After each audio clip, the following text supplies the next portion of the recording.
Hello, everyone. My name is Yoshitomo Matsubara. I'm a PhD candidate in computer science at the UC Irvine.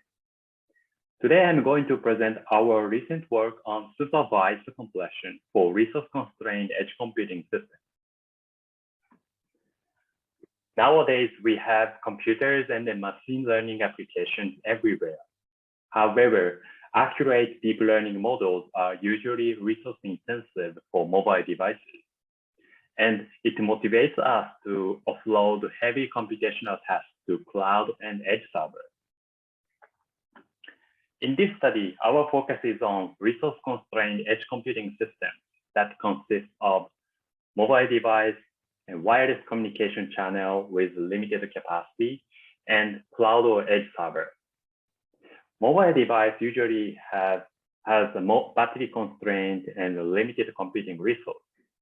Thus, it wirelessly transfers the compressed data of the input to the cloud server. And then cloud or edge server will receive the compressed data to complete the inference by running a machine learning model.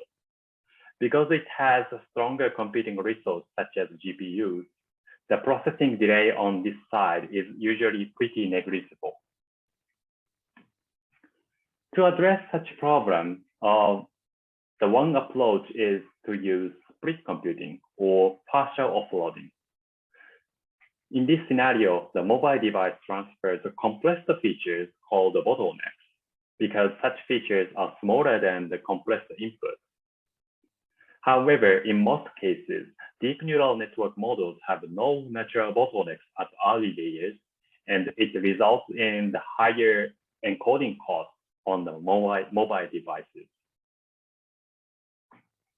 Given that we leverage the concepts of the neural image compression and the knowledge distillation and the proposed Entropic Student model with supervised compression. We first design a student model with a lightweight encoder and decoder plus a learnable entropy model to achieve a better compression. We first train its encoder and decoder to mimic the intermediate features of a pre-trained teacher model instead of reconstructing the original input.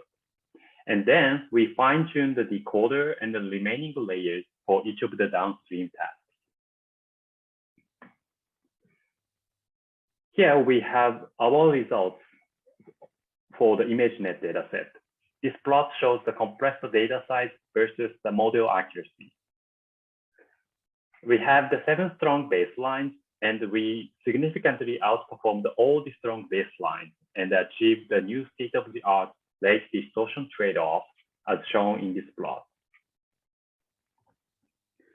We had a similar experiment for COCO dataset to discuss the performance in object detection and then semantic segmentation tasks. Similarly, we achieved the state-of-the-art rate-distortion trade-off by outperforming all the strong baselines here. We also discussed the encoder size and end-to-end latency.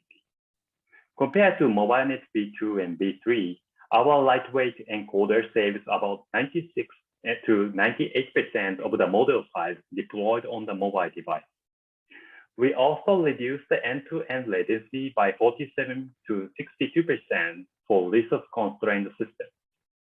And this plot also shows that local processing and then communication delays are both critical to achieve the shorter end-to-end latency. In this paper, we proposed a supervised compression with Entropic Student model for resource-constrained edge computing systems. We leveraged the concepts of neural image compression and the knowledge distillation that helped us achieve the new state-of-the-art rate-distortion trade-off for 3 large-scale downstream tasks. We also emphasized that we achieved these results with a single trained encoder. That means we have one encoder that serves multiple downstream tasks instead of training 3 encoders for 3 tasks. And we saved end-to-end latency by this approach for such constrained systems. Thank you for watching this video. We are looking forward to seeing you in oral and poster sessions to further discuss this challenging task.